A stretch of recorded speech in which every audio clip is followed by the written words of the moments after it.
Traditionally, when it comes to choosing a platform to build a time attack car out of, the Subaru WRX or STI hasn't been a popular choice. But we're here with Liam, who's the owner and driver of the Car Mods Australia GC8 WRX here at World Time Attack, to find out a little bit more about what goes into building a competitive Subaru.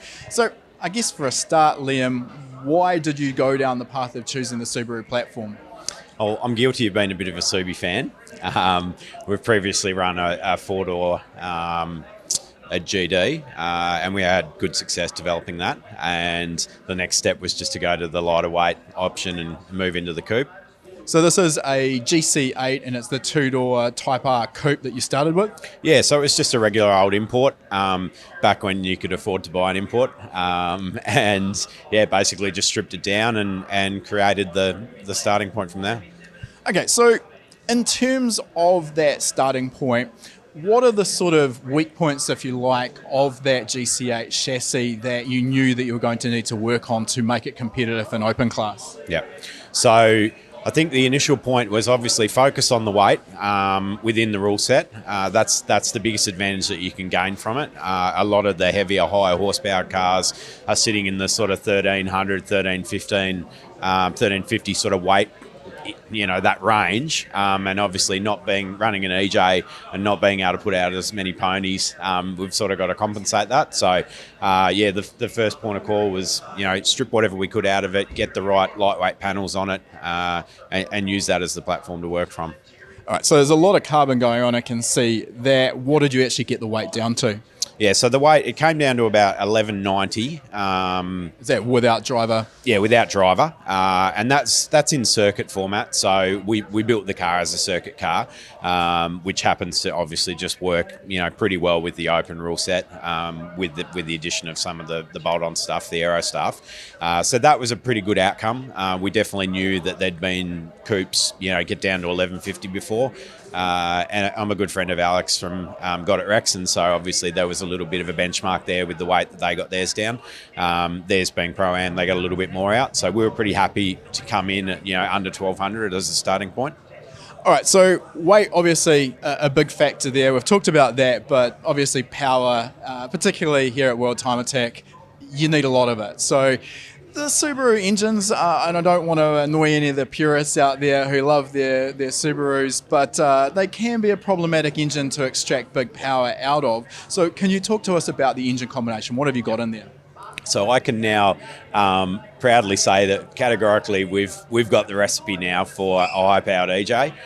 It's taken, I think, 5 years, and Brad Sheriff, he is just an absolute guru, and We've worked over, I would say the last 4 or 5 years, changing componentry, making sure we've got the right bits and pieces. There's lots of combinations out there that all the Subi lovers will know that are known to make good power, but we've aimed to make it reliably, consistently, and over a circuit season. We've now done that twice. It is a complete mishmash of the best products on the market, and they certainly aren't all. They don't all originate from Subaru. There's a mixture there.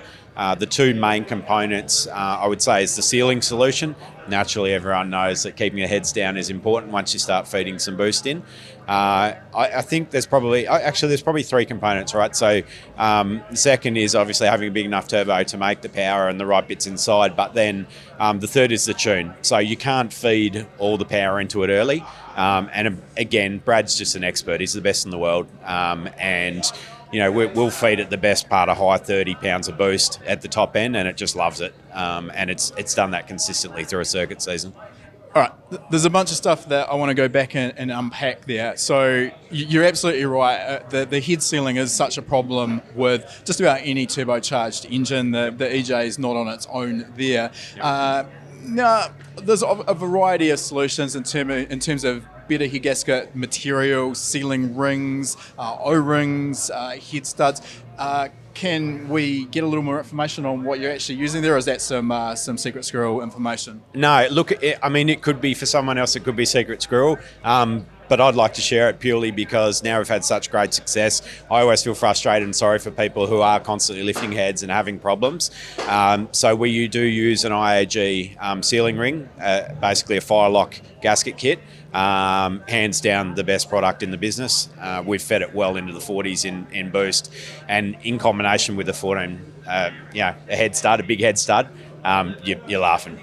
Now, there's a lot of terminology that's thrown around with fire rings and O-rings and sealing rings, and some of it sort of kind of crosses across. So when you say a fire ring, I think that was the term you used there, are you talking about a ring that actually locks into the cylinder head and seals against the top of the bore?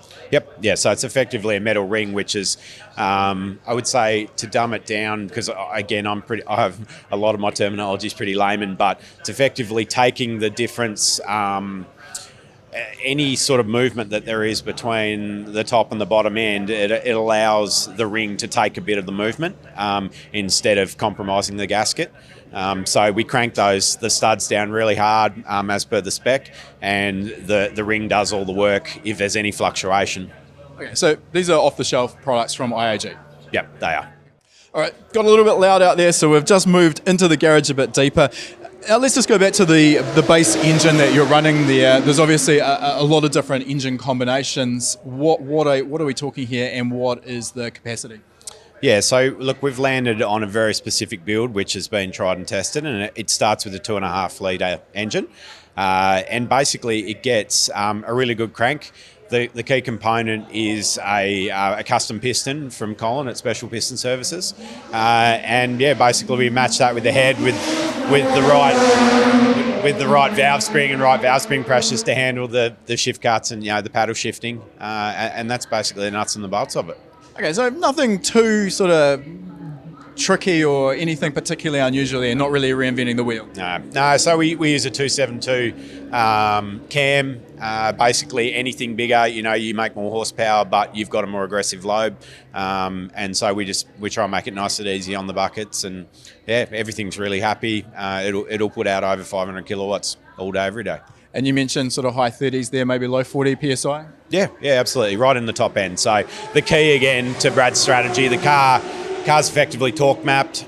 So as a lot of people will know, feeding a Subaru a lot of boost early on, that's a recipe for lifting heads.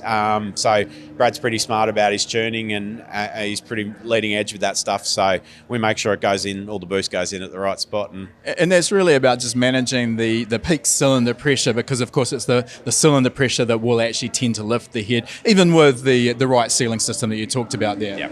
Yeah, absolutely. So, it's just about making a compromise with RPM and how high you're going to rev the thing. We know that that's definitely a factor in, the deterioration with lots of use, lots of laps. So, we try not to rev the thing over 8,200.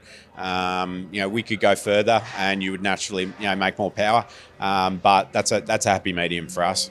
And one of the trade-offs we do have to make there is in terms of peak power versus gaining a wide enough power band to make the car usable, because this isn't a drag car, and even with the paddle shifted gearbox, which we'll talk about shortly, you still will end up a little lower in the RPM, particularly through some of the tighter corners. So obviously the 2.5 litres there is going to help, but what sort of boost threshold do you see? Where in the RPM range, I should say, are you seeing usable boost? Yeah, so we run a big precision turbo, again another really key component to the package, and we try not to put too much into it, sort of under 4.5. It is very drivable though, that power band from 4.5 through to 82.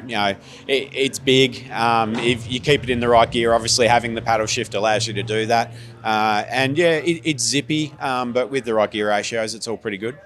Another area that we see a lot of problems with street-driven Subarus taken to the racetrack, maybe for the odd track day, is around oil control. And certainly I can only imagine the sort of lateral and longitudinal G-forces you're able to pull, given the aero package on this car, are significant. So what have you done around getting a reliable oil control system? Yep. So since day one, we've used a daily dry sump kit. hands down, best in the business. We've had no issues at all. There's a lot of talk on forums and on the internet about people running wet sumps at the track, and it is just a recipe for a disaster. Don't do it. You need a dry sump. Like you said, you pull a lot of G's. There's a lot of tight, twisty, turny, powery sort of corners, and it'll just slosh everything around. So that's how we keep it safe. I think it's something that enthusiasts do need to consider. Obviously, there's a pretty big upfront cost in going to a dry sump system. That does need to be factored in terms of if it saves you one engine, it's probably also paid for itself. Now, I'm not saying it's the right option for everyone, but certainly at this level, it's a sensible option and one that really, as you say, there's no alternative that makes sense. All right, let's talk about the rest of the car. You've talked paddle shift a couple of times. So what is the actual gearbox in the car? Yep, so it's the Samsonus gearbox. Over the years, we've had some trial and error with other gearboxes, and we've landed on the Samsonus, and it's been fantastic. So the shift is really smooth. It's nice and easy on the box, and no issues at all. Now, one of the factors, obviously, with the Subaru platform is it is four-wheel drive, so that comes with a centre differential, and that gives you the ability to also control the torque split front to rear. How important is that for a race application, a circuit application? Obviously, we're not on gravel here; it's not a rally car, so is it still important on tarmac? Yeah, absolutely. Look, we use the full Motec suite across the car, and that includes the diff controller. It's really important for us, trying to be able to pull the car out of corners with the front and then drop the front off as we get going. It's crucial. Naturally, that's the area for us to shine a little bit, not having the big ponies down the straight. So the cornering's everything, and controlling the power and the diff, that's the key. In terms of the rest of the electronics package in the car, can you talk us through what's installed? Yeah, so we're running PDMs, like I said, everything Motec. We've got the paddle shifter there, which and it's all controlled via the Motec ECU as well, not its own standalone controller? No, it's not standalone, and that's kind of it. And so Motec M150 is the ECU? Yep, Motec M150 and Motec Dash as well. Now, is that running production firmware? Because this is one of the things with Motec M1 that a lot of people probably might not be initially aware of is essentially you could think of it as a black box, and really the functionality is going to depend entirely on the firmware. And you sort of alluded to Brad Sheriff's torque model. Is it safe to assume, therefore, that you're running some of his firmware? Yeah, so Brad Sheriff at Racetech Performance, he's the key to the tune, and that torque mapping, that's all him, and certainly something that we keep pretty tight to our chest. It's something that customers can talk to Brad about, but it's really important for us. All right, another thing that's really important at World Time Attack, and we've seen this evolve over the years we've been coming here, is the aero packages, and yours is obviously nothing short of extensive. Can you talk us through how that package was developed and how you've gone about sort of testing and developing it? Yeah. Testing and validating, I guess. Yeah, so we've used Freddie from Top Stage with his V3 product on the previous car on the four-door. We've transitioned that over for the circuit season. And basically we're using now a fairly experimental front end. We've added a bigger canard. And we're making significantly more downforce with a bit more drag as well. So we're working through the process, particularly at this practice and the last week, of just trying to get the right balance. We've added the gurney on the rear, we've got full car balance now, which is good. But we're just trimming little bits off the canard to make sure that we're not having any detriment in the top speed down the straight unnecessarily, so that we balance that with the speed we need for turn one. Okay, so again, a bunch of stuff I want to kind of dive into a little bit more. So first of all, we talked off camera before, you obviously validating this stuff, what it's actually doing, and numbers are thrown around all over the show, but we don't have the benefit of wind tunnels to really properly test this. But you've got shock or damper travel sensors on the car, so shock travel, shock position sensors. Can you talk to us about how you can gather some sense of what the aero package is doing based on that?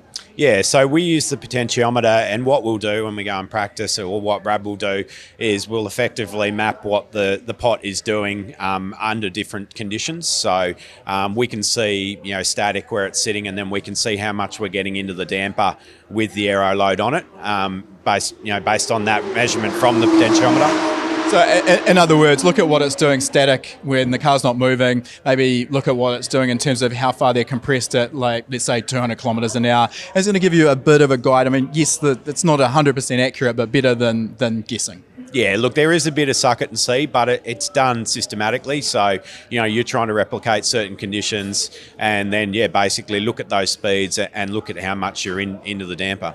Okay, so another element you talked about is the new canards on the front, which is a top stage product. And again, off camera, you talked about the fact that while there's a huge improvement in downforce, I think you said it knocked your top speed by maybe 20 kilometres an hour? Yeah, look, the new package has definitely wiped a bit of speed off the top end down the straight, which is to be expected because we've seen a significant gain in the front end aero. And so basically now it's just a matter of, like I said, winding it back slowly so we don't put the car out of balance, that we get enough speed down the straight to carry through one to give us a good time so that we've got good balance through one, but also we're keeping the pace up. And again, you sort of you briefly touched on this, but how you're sort of doing this is actually physically trimming material off the canard. Yeah, so we've been taking effectively a measurement off the front canard and balancing that with rear wing angle so that the car's still in balance, and then having a look at the data and seeing how the speeds improve. So, for example, like the last small trim we made, I made about a 10 kilometre an hour difference down the straight, and really we didn't suffer with turn one stability at all.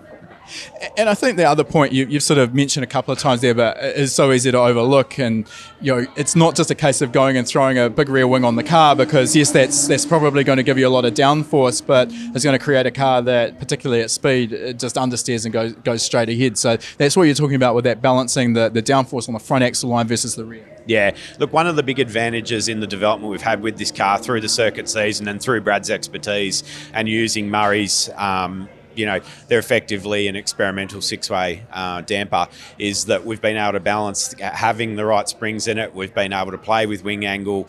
We already knew the V3 package was good for 300-400 kilos, and it's basically a matter of getting the angles right and making everything happy. All right, look, it's early on in the World Time Attack weekend. It's been great to get some insight into this car, and we look forward to seeing how you go through the weekend. Best of luck for tomorrow particularly, and thanks for the chat. Awesome, thank you. If you like that video, make sure you give it a thumbs up, and if you're not already a subscriber, make sure you're subscribed. We release a new video every week.